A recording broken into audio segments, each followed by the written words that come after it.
Gusto niyo raw po akong makausap. Opo. Sige po. Bali, ano po, paano ba?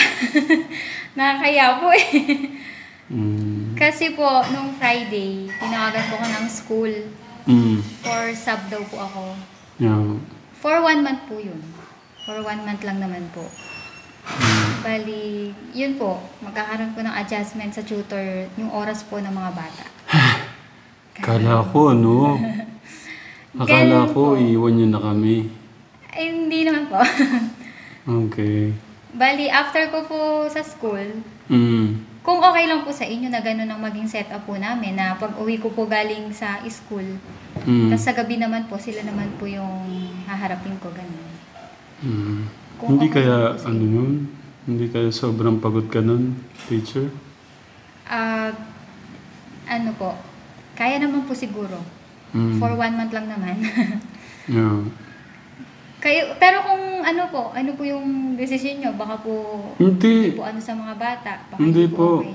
1 month lang naman. At saka, Apo. kinabahan nga po ako. Kala ko, ano na.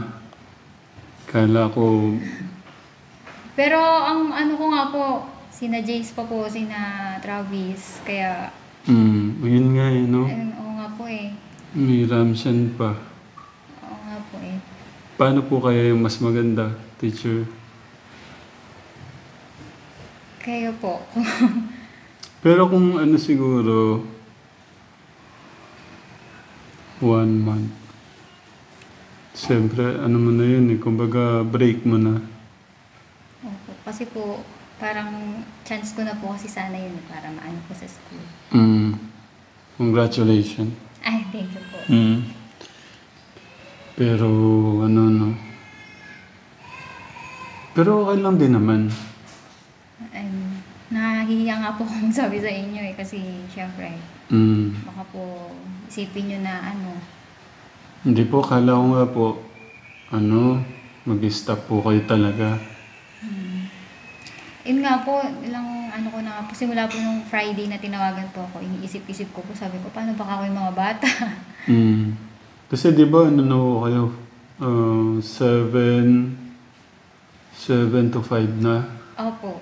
Di wala na kayong pahinga po talaga nun kung ano. Opo. Pag uwi, yun, tutor po po 5, 6, 7. Eh ano pang magiging oras mo sa sarili mo pala nun, ano?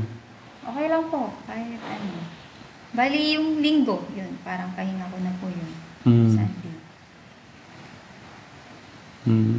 Sabado po, pwede ko po silang i-one-on-one. Kung ano. Yeah. Yun nga pala, Sabado meron pa rin po, no? Pero okay lang naman po. 1 month lang naman. Opo, for 1 month.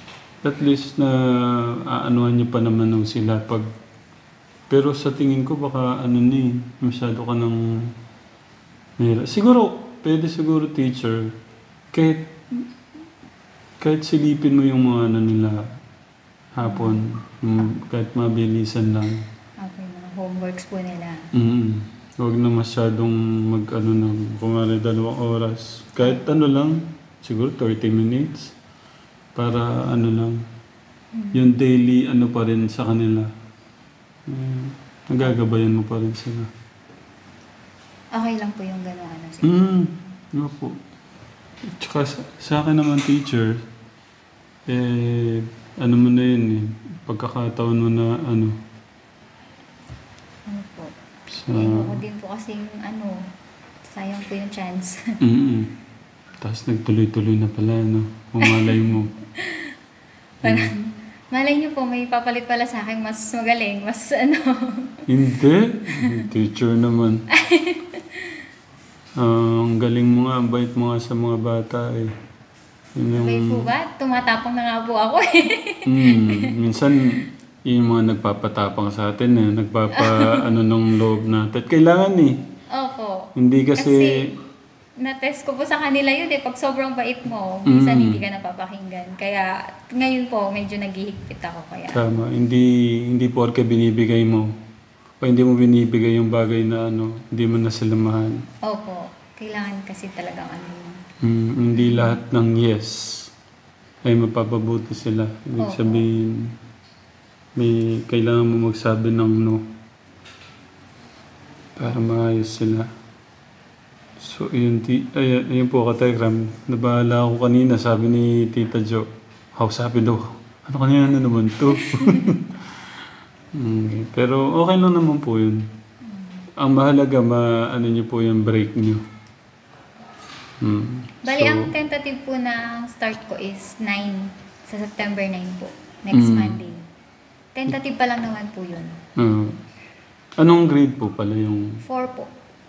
Kaya hindi ko po sila magiging estudyante. Sayang yun, no?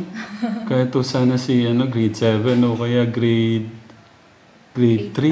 Grade 5 po Oo. si Angel. Si Angel. O kaya si Angelo po, no? Grade 1. Para makita sana kung ano yung ginagawa talaga sa school. Hindi, tsaka isa pa, matataasan mo yung grades. Hindi. Pagka magiging honor na. Hindi, biro lang. Hindi kailangan. Yun lang, ka-Telegram. Palakpakan naman ng ating magandang mabait na guro, ka-Telegram. Naka-live po to. Ay, totoo po ba? Sabi ni Ma'am Bernadette, sabi niya, napakagandang teacher. Mabait pa. Sabi niya ganun. Wala po prank na naman yan. Hindi ito. Tapos, sabi naman ni Tito Bong, oo nga, napakabait na teacher. Sabi niya. Ay, nagbaligtad ang camera. Tapos, ang dami po, congratulations daw. Ang galing mo daw. Ay, thank you po. Pero biro lang. Sabi ko na eh. Pero buhat po nung nag-usap tayo, teacher, kamusta po yung mga bata? Okay naman po. Si Clark ngayon medyo may improvement na po siya eh. Siguro, umano sa isip niya, dapat galing ako na ganyan. Nakakatawa nga po siya nung isang araw, nung Thursday po yun.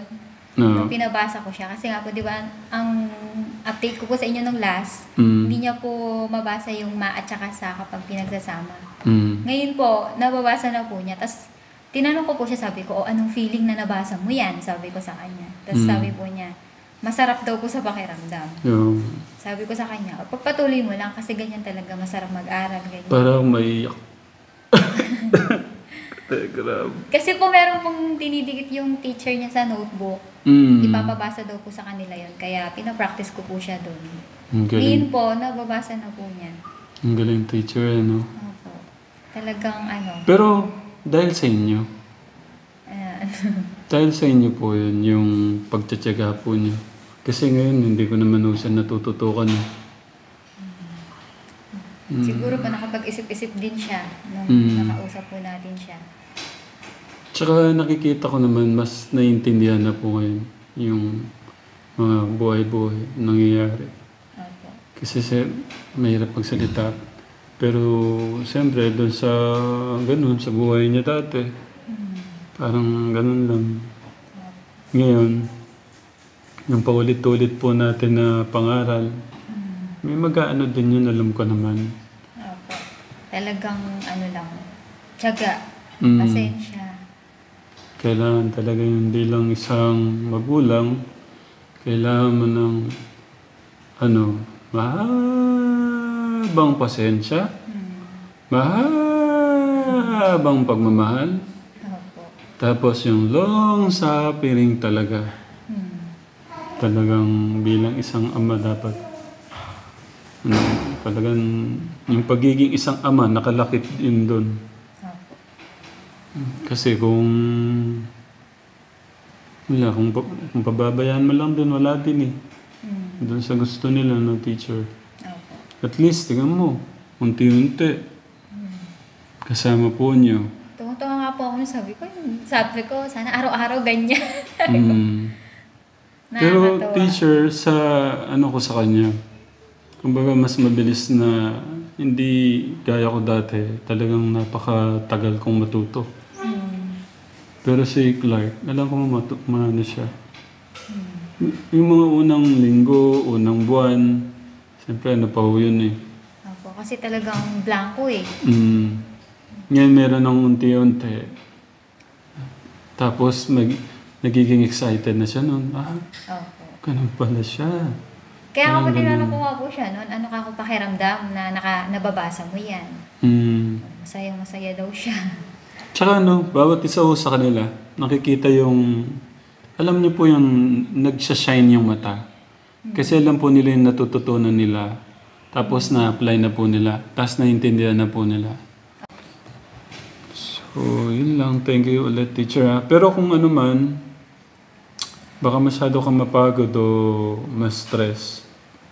Ano mo din? Aralin mo, i-ano mo muna yung, anong tawag doon? Tignan ko po muna kung... Sige po. Mapaalam ko muna dito sa mga ano.